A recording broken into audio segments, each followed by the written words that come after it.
Hello student, this is Bhushan Kumar Kamlakar Manmode from JSP Mechanical Department first shift.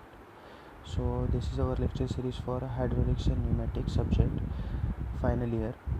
So now we are starting with the first lecture for the hydraulics and pneumatic. So now you can see there are three methods of power transmission from in the industry from one point to another point.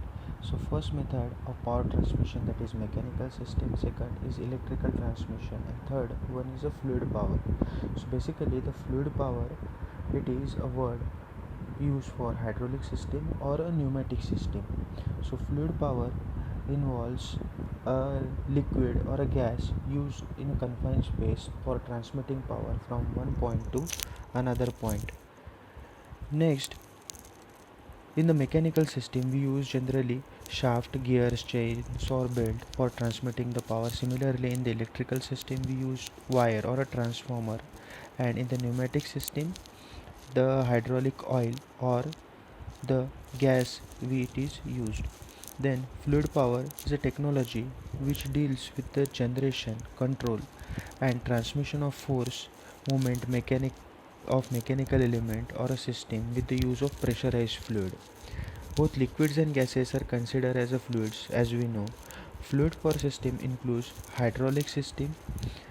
Okay, hydraulic system, which is hydra, basically a word, Greek word that is basically literally means a water. Similarly, pneumatic, it is pneuma, it is a Greek word which is used for air. In hydraulic system, we use a pressurized synthetic or petroleum based oil. In the pneumatic system, we use a compressed air which is released to the atmosphere after performing a specific task or after delivering a power from at a particular location.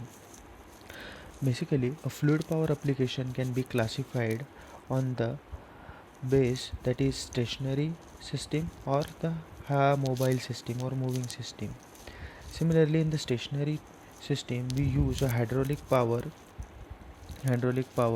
in the machine tool, transfer line, lifting and conveying devices, in the forming press, in the plastic injection molding, rolling machines, lift, also in the food processing machinery. Similarly, in the mobile hydraulic system, that is used in the tractors, aeroplanes, missile launching system, construction machinery, in the are also in the agriculture machinery. So you can see in one of the example, industrial hydraulic lift truck. So here we also use a hydraulic system. Also there are numerous applications. So hydraulic powered trams are there where the hydraulic system it is used. Agriculture elevators or conveyors where in the harvesting system we hydraulic system it is used. Another application for hydraulic system, you can see the hydraulic steering system, power steering mechanism. Here also the hydraulic system it is used. Similarly, in the landing gear of aircraft, okay, so there is also the involvement of a hydraulic system. There are another applications, mobile applications, so excavators.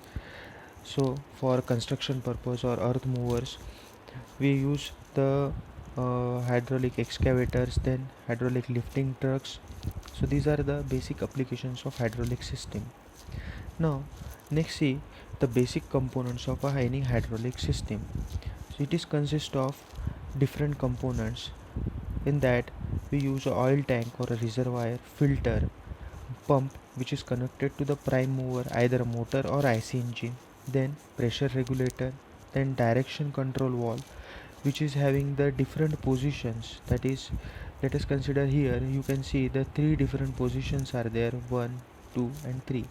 First position is off position, second forward, and third position it is return position. Next it is actuator, where the particular movement or the mechanical force it is transmitted, that is actuator. So here it is a linear actuator. In hydraulic system we also have the linear actuator, also the later rotary actuator, that is hydraulic motor. We can see the load it is to be lifted upward and it is moved in the downward direction. So for that what we are going to do, so oil it is sucked. How the basic hydraulic system it is work, so oil present in the tank, oil it is sucked through the by the pump through the filter, pump it is run by the motor, it is passed through the pressure regulator. So filter it is used, basically let us see the working. So filter it is used to remove any foreign particles present, or any dust particle or dirt particle present in the oil, and it is to be removed, and the clean oil it is passed through the pump. Then pump it is used to pressurize the oil to a certain pressure. Then next component it is pressure regulator. So pressure regulator it is used to limit the system pressure to a particular limit. Then next components are, these are the piping system. So this is a piping system that is used in the hydraulic circuit. Okay, next it is direction control valve, which decides the direction of fluid flow, in which direction we want a fluid flow in the actuator. So next it is the actuator, which does the motion, which transmit the motion to the load, and the load will be moved in the upward direction or in the downward direction. Now if we see the oil, when it is sucked through the filter, through the pump, then through the pressure regulator, if the system pressure it is in the limits, then through this it is transferred to the direction control. Now if we move the oil through the direction control valve, that is if we move this lever to a third position, so what will happen, the oil will move in the rod end side. Okay, rod end side of the chamber. So we will call it this as a rod end side, and this is the blank side or a piston side. Okay, now so oil will be completely filled here. Okay, and this oil will apply the force on the rod end side of the piston, and the load will be lowered, or it is moved downward.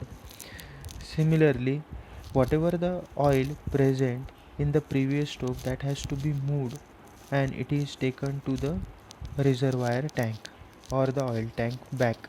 Okay, so if we see, if we in the next stroke, okay, that when we want to move the piston in the upward direction, that means we have to move the load in the upward direction. So what we have to do, in the same process will be followed. The oil will be lifted by the pump through the filter, through the pressure regulator, then the oil will move in the bottom side of the piston or this actuator. Okay, now we have performed in the earlier stroke the downward motion. So whatever the oil that is filled in the rod end side, that will be moved again, and it is transferred to the reservoir tank. Okay, now if the oil present in this side, if it is not moved, so there will be a oil filled in this chamber, similarly oil filling in this chamber, so it will jam the piston, so it will not move anywhere. So we have to move this oil to the reservoir tank. So after filling this chamber, so the piston volume will be filled, and the pressure force will act on the piston side, and there will be a motion of the piston in the upward direction, and the load will be moved upward. So basically in this way there will be a working of the hydraulic system, basic hydraulic system.